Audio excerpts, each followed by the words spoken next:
Kilmarnock vs Celtic, Steve Clarke's Rugby Park revolution.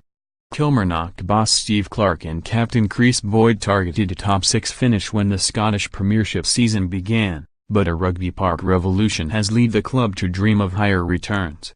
Clarke, whose brother Paul played over 350 games for the club, spoke about aiming for stability when he took over in October 2017, but his Killie side went further last year, picking up more league points than any other side in 2018. February 17, 2019, 3:30 p.m. Live on. The stat is skewed by Celtic having played fewer games in the calendar year, but Killie will not fear the champions when they visit Rugby Park on Sunday. Live on Sky Sports Football. Clarke, who achieved West Brom's highest Premier League finish of 8th in 2013 and led Reading to an FA Cup semi-final 2 years later, felt he did not receive the credit his managerial work in England deserved and has gone about proving a point at Rugby Park. The 55-year-old has instilled a work ethic and solidity to Kilmarnock, who were bottom when he took over. The turnaround, they are now level on points with third-placed Aberdeen, who occupy the final European spot, has been as impressive as Brendan Rodgers' dominance at Celtic. When appointed, Clarke said, "I would put Kilmarnock in the top 6 clubs. That's where we'll aim to be, although we know maybe it's going to be a long road." Turns out, the road has not been that long at all. Club captain and Sky Sports pundit Boyd, who was Scottish Premiership top scorer under Clarke last season, outlines where the changes have come. Having worked under Jose Mourinho, Kenny Dalglish and Ruud Gullit, and managed in the Premier League, Clarke was a coup for Kilmarnock. He had not, however, worked in Scotland since 1987 when he left Street Mirren to play for Chelsea, winning the FA Cup, League Cup and Cup Winners' Cup. Some managers with big CVs can come in and don't fit the club, Boyd explains. But as soon as the manager came in, people knew this was a proper football coach. He is very hands-on. Everything is thought through. He takes all the training and that's why he had the response he has had from the players. He's the one putting over the ideas, the tactics, the game plan. It's not coming from someone who is a good talker, but who can't deliver. He takes sessions, knows his job inside out and is crystal clear on what we need to do going into every match. The results were instant. Killie won their first match after Clarke's appointment, having lost 6 of the previous 9. They then won 15 of the next 30 Premiership matches and finished 5th. The squad have bought into Clarke's methods. They are organized, hard to beat and work in unison, and word has obviously got out. Centre-back Alex Bruce, loaned on deadline day from Wigan, spoke specifically about being coached by Clarke as a reason for moving north. Clarke has worked on the mindset of the Kilmarnock squad and made Rugby Park, and its artificial surface, a fortress. A recent 2-1 defeat to Hearts was only the second time this season Killie had conceded more than once at home.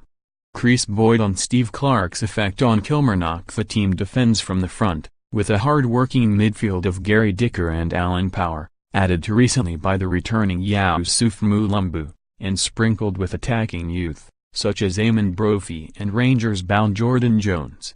Boyd says Clarke is constantly challenging his side to win their immediate battles. He always sets targets, Boyd says. Points per month, little runs. He is always throwing down challenges. And we see it as an opportunity to win a battle. That has helped us massively. He's one for you can't affect the past, you can affect the future. That has benefited us. We are always looking towards the next week.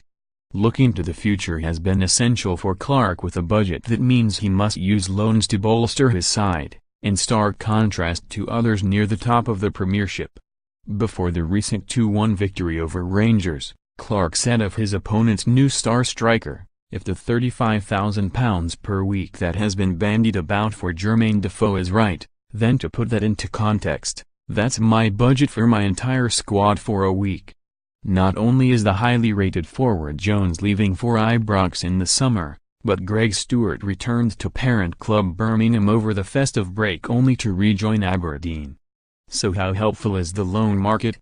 A lot of people may moan about it, Boyd says. But if you use it correctly and get in good players, then it can be a success. That has been the case. Losing Greg was a major blow, but the manager has regrouped and not dwelt on it. The recruitment has been very good. The manager has done his homework on the players. Everybody who has come in and bought into the group ethos. That's so important. For Kilmarnock, challenging clubs with larger followings and financial backing, togetherness has been a key attribute Clarke has fostered. Mixing hungry, young and in-demand players, such as Jones, with experienced pros such as Boyd has been a balancing act that has brought out the best in everyone. I've said it before and will say it again, I couldn't be more grateful to Kilmarnock FC for their support and backing the last 3 years. Without them I couldn't have achieved this dream. I have give everything for the club and will continue to do so. Thank you. Jordan represents everything about our squad, Boyd says. He works very hard and I'm delighted he's got his move. It's fairy tale stuff. But if he came in and acted the big man, not only the manager but the players wouldn't be long in telling him that it was his dedication that got him the move.